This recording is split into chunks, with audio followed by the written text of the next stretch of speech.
दो केसेस ऐसे हैं, अलकादिर ट्रस्ट केस और तोशा खाना केस,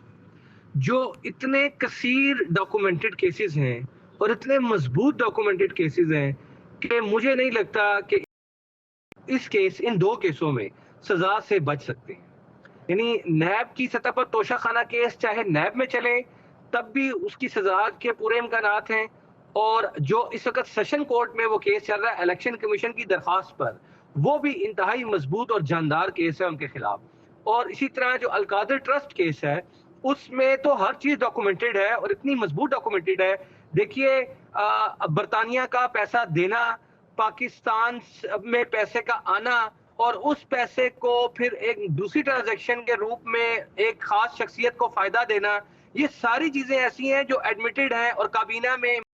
का खत लहरा कर उसकी बंद लिफाफे की मंजूरी लेना, यानी ये एक ऐसे मिस यूज ऑफ अथॉरिटी का केस है जिससे मुझे नहीं लगता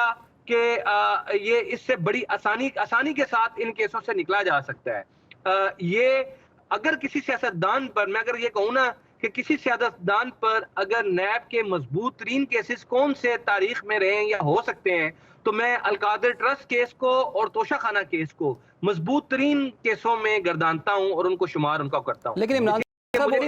डिलिंग टैक्टिक्स भी तो यूज़ किए जा रहे हैं, जैसे कि इस्लामाबाद हाई कोर्ट ने ट्रायल कोर्ट में वापस ये भेजा मामला के 7 दिनों के अंदर इसका फैसला करें। ट्रायल कोर्ट ने कह दिया कि अब ये काबिल समात है, तो कोशिश तो बड़ी की जाती रही चेयरमैन पीटीए की जानिब से इसको डिले किया जाए, इसको नाकाबिल समात डिक्लेयर करवाया जाए, लेकिन ऐसा हो नहीं सका। आप समझते हैं कोई बचत का रास्ता है, कुछ डिले हो सकता है ये मामला? और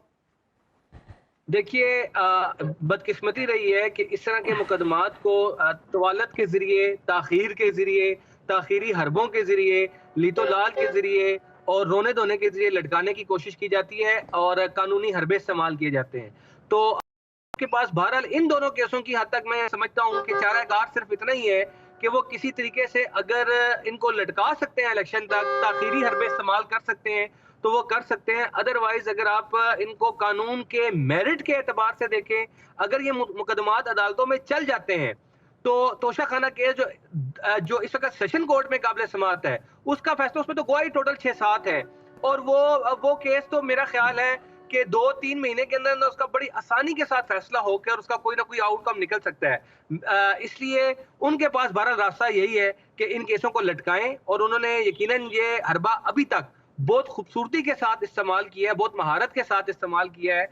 अदालतों से हर मौके पर उन्होंने स्टे लिया है। अगर हाई कोर्ट अगर स्टे ना दे और ये निचली अदालत को केस चलने दिया जाए तो मेरा ख्याल है जैसे कि पहले भी होता रहा है, आपको याद होगा कि पनामा केसेस में तो सुप्रीम कोर्ट ने एक जज मुकर्रर कर दिया था जो उन केसों को देखे और वो पूरी निगरानी करे और पूरी कार्रवाई चली, और मॉनिटरिंग जज, और एक भी स्टे उस केस में नहीं हुआ था और इसलिए वो तब भी जाके 8 महीने में जाके उसका प्रोसेस मुकम्मल हुआ। तो ये केस जो है इसमें तो बार बार स्टे भी होता है, सारी चीजें होती हैं। तो मेरा ख्याल है इंसाफ के पैमाने जो है वो सबके लिए एक जैसे होना चाहिए। अगर मॉनिटरिंग जज, बुनियादी तौर पर मैं उसको दुरुस्त नहीं समझता, लेकिन अगर उस केस को मॉनिटर किया जा सकता था तो बहरहाल इस केस को भी मैं असूली तौर पर दुरुस्त नहीं समझता, लेकिन आपको बहरहाल नजर आना चाहिए पाकिस्तान के अवाम को कि अगर एहतसाब करने में आप संजीदा हैं तो शफाफ प्रोसेस बहरहाल नजर आना चाहिए। और शफाफ वही होता है कि जो अपने इमरान साहब, एक और बड़ा अहम सवाल है,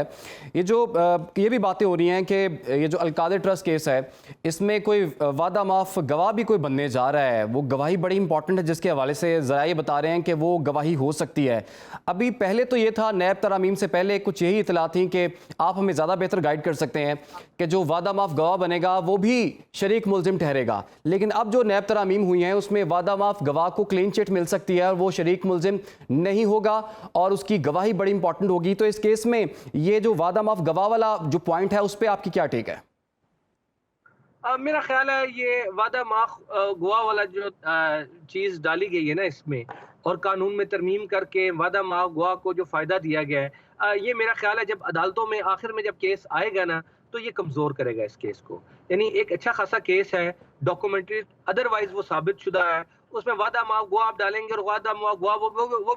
वो भी ऐसा होगा कि जिसे मुल्जिम नहीं ट्रीट किया जाएगा बल्कि गवाह के, जो कि वादा माफ गवाह का तस्वुर ही नहीं है। वादा माफ गवाह होता ही वो है कि जो बेसिकली मुल्जिम होता है, जो उस जुर्म में शामिल रहा होता है और जो अपने आप को अदालत के रहम करम पर और नैब के रहम करम पर रख कर सच बताता है और उसके कंसिक्वेंसेस भुगतने के लिए तैयार होता है, सिर्फ उसको सजा नहीं दी जाती तो या सजा में कमी की जाती है, तो वो होता मुजरिम ही है। तो इस तस्वुर जी को अगर आप बदल के किसी वादा माफ गुआ को ले भी आएंगे और ट्रायल करके वक्ती तौर पर सजा भी दे देंगे, तो बहरहाल वो वादा माफ गुआ की हद तक ना केस कमजोर हो जाएगा, वो कोई अच्छा तासुर नहीं बनेगा। अदरवाइज एक मजबूत केस है, उसमें वादा माफ गुआ को कानून बदल कर इस तरीके से अगर आप डालने की कोशिश करेंगे, तो वो जो है ना वो एक ठीक काम जो हो ठीक है जी। सकता है उसको खाम खा कमजोर करने की कोशिश करेंगे।